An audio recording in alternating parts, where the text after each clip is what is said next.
Good evening. I don't know how many of you have been watching the moon. Last night, the moon was beautiful, although it had like an overcast shadow in front of it, almost like a veil. Different. I'm pretty sure most of you know or have read about the fact that the planets are going to be circulating around in space, one after the other, in circle. Interesting. Did you know what that means? It means that each planet has different amount of energy, and that energy is going to be scattered all over the universe, thus reaching us here as well on Earth. Can you imagine that? Now, ask yourself, what difference does it make that the planets are going to scatter energy all over space in the universe, including Earth? The difference is that energy is going to have an effect on us. Some planets have high volume of energy, while others are more lower. So we are going to feel the differential between high and low energy. And it's going to affect us, believe it or not, almost at a psychological level. Why psychological? Because there will be days when we will feel, and it has nothing to do with the weather, when we will feel as if our energy is being depleted, like we have no energy. Wake up in the morning and you feel kind of unusual, not like yourself. And there are other days when you will just feel so perky and you're full of energy and you're ready to go. Well, my friends, it is the effect of the planet on us. Because believe it or not, since we are part of the dust from a star, we too are connected to every motion, movement, and wave going on out there. The purpose of my visit tonight is to emphasize on one thing, and one thing that is very important, and that is the fact that I try not to let myself get into the circle of being gravitated by any source of energy, including media, to take me out of my normal currents, my peaceful way of being. Why? They're just like the planet. In our social media, there is a lot of negative and positive information and things coming in and out. And I have decided a long time ago, not now, that I will never, ever allow myself to be attached to anything that I feel I'm developing a habit as if I'm dependent on it. Dependent on it meaning becoming a habit I cannot get rid of, an addiction. I don't have any addictions, and I do not want to develop any, and I don't want to be attached to anything that keeps me a slave of it.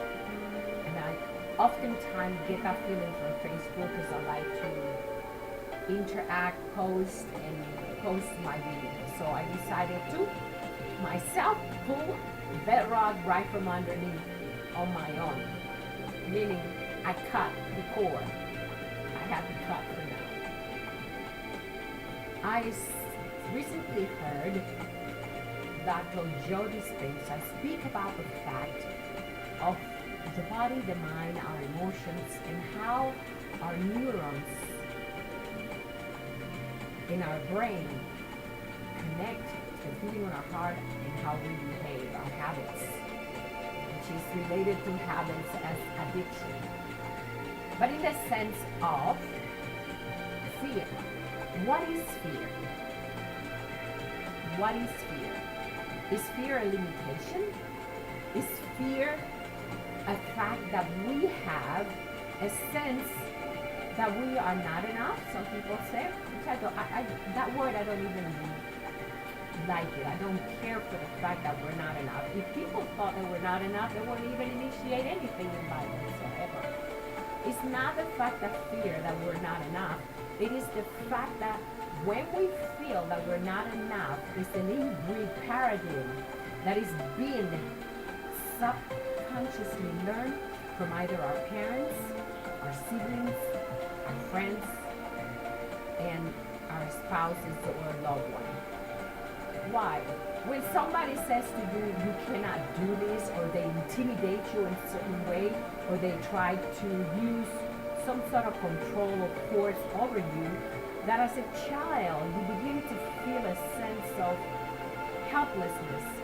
And even sometimes, a child may feel a sense of lack of self-esteem due to the pressure of being told that they're not enough and they can do this and they cannot do that, or you're not smart enough to do anything. Let's say, for example, I once watched a lady when I went to Hawaii stand up on a 10-foot cliff trying to jump for 20 minutes. All the kids around will come out, jump, get in the water, come back and do the same over and over again. I'm pretty sure you've seen some of those waterfalls in Hawaii that are so beautiful. So I stood with a friend of mine and I said, you know what, I am not a good swimmer, but I think that this lady is just getting into the core of my nerve and I just want to try it. So I said to my friend, honestly speaking, stand on the bottom. I can't swim very well, just in case something happened, so that you can be next to me if I'm drowning. So I went up to the cliff, 10 foot, I jumped, but before I jumped, I twisted my little toe. And it hurt so much, but I didn't feel anything. I just did it. This is what Richard Branson referred to as when you feel fear, just do it. The fact that you do it, you will understand that you had no fear after all. That all you have was a self-limiting belief that says, I cannot do this. Because fear is good in some certain moments when you're in danger, and you can use fear as a form of saving yourself.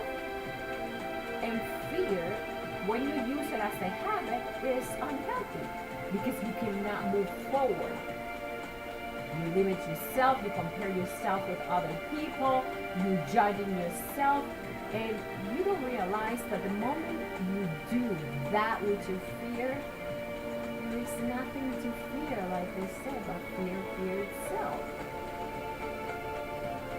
Nothing to fear. But we human beings, for example, develop this fear of speaking in public, having butterfly, feeling as if, oh my, I can't do this. This person speaks better than me. This person is professional. They've been doing this for such a long time. No need for that.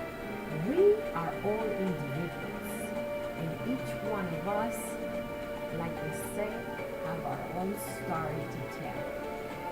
If you face the fact and embrace who you are as a person and say, this is who I am, this is what I have to offer. I understand that there are other people out there that are well versed and better spoken than I am and can express themselves, but this is me, and this is what I have to offer, and I embrace who I am, with or without mistakes. And that alone is sufficient to build up your confidence, to say, it's me. I take it. If you don't, leave it. It's okay with me too. See, we live in a society that is so judgmental. You have to be so perfect. Competition is so high. There is so much going on out there, and unless you are like quote unquote one of the best, you're not going to get up on stage.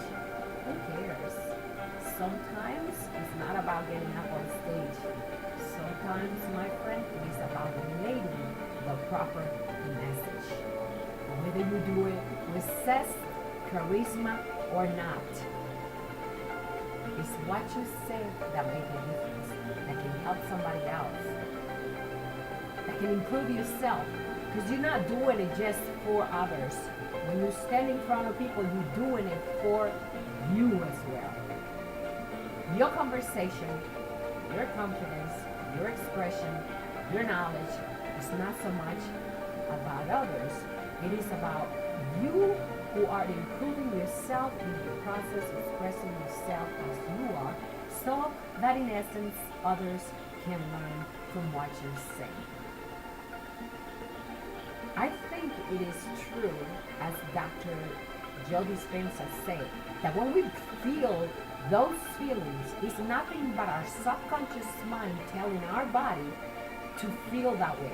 Or, for example, when we experience something in the past that is traumatic, let's say physical abuse, mental abuse, someone putting us down, someone controlling us, somebody trying to make somebody a slave, whatever, all the cases that are out there. When we feel those feelings and we associate them later on without recognizing that we need to let them go, there is danger. Why? We are being emotionally affected by the very fact that our subconscious mind is controlling how our body is feeling. See, this feeling that we feel from the past is not being experienced in our body. It's being experienced in the mind as we see the surrounding or whatever is evolving before us. Only that fear which we feel before we do something in the moment is something that expresses itself emotionally in our body, because our subconscious mind is saying, I can't do this, I'm not good enough, I'm scared, I don't think I can do it, I can't express myself, I cannot jump from a cliff, I cannot jump from an airplane, I cannot speak in public, I am afraid. So, that belief that we build. And then our body begins to feel those emotions. Why? We're sending those feelings from the heart to the brain to the nerves to the cells that are telling the body, this is how I feel. And then finally, when we jump and let go of all that fear, everything is fine. It's all good. It's all good. There is nothing to fear but fear itself. And when we let go of that fear, and we understand that we are who we are, that we can only offer the best of what we have, which is our authenticity. Each one of us is different, because when you are authentic, then you have offer the best that you have. If you're going to pretend, that's different. All pretenses are very visual. They're right there, that they're in front of us. We notice them, we know what it is. There is nothing to fear. However, I have to bring to the attention the fact that there are some people that instigate fear in us by the way they behave, intimidating. But when we're able to control that with our mind, that is power. That is power. When we let go of that feeling that says I'm intimidated by someone, or someone is trying to do something to me that I don't like or I don't appreciate, just embrace it. Understand they don't know what to do. It's not about them. It's about you. It's about how you handle the situation. And like I said, sometimes you have to pull the rock from underneath, not to get attached to anything, not to let those emotions affect us, or anything outside the realm of our mind and our peaceful self take over who we are. Because there is nothing more beautiful than a peaceful mind. Thank you for listening. It's a pleasure as usual. Have a wonderful day, evening, or morning, whatever you reside, or whatever you are on the other side of the continent. It's been a pleasure as usual. This is Francis May from A Journey into the Mind. Thank you.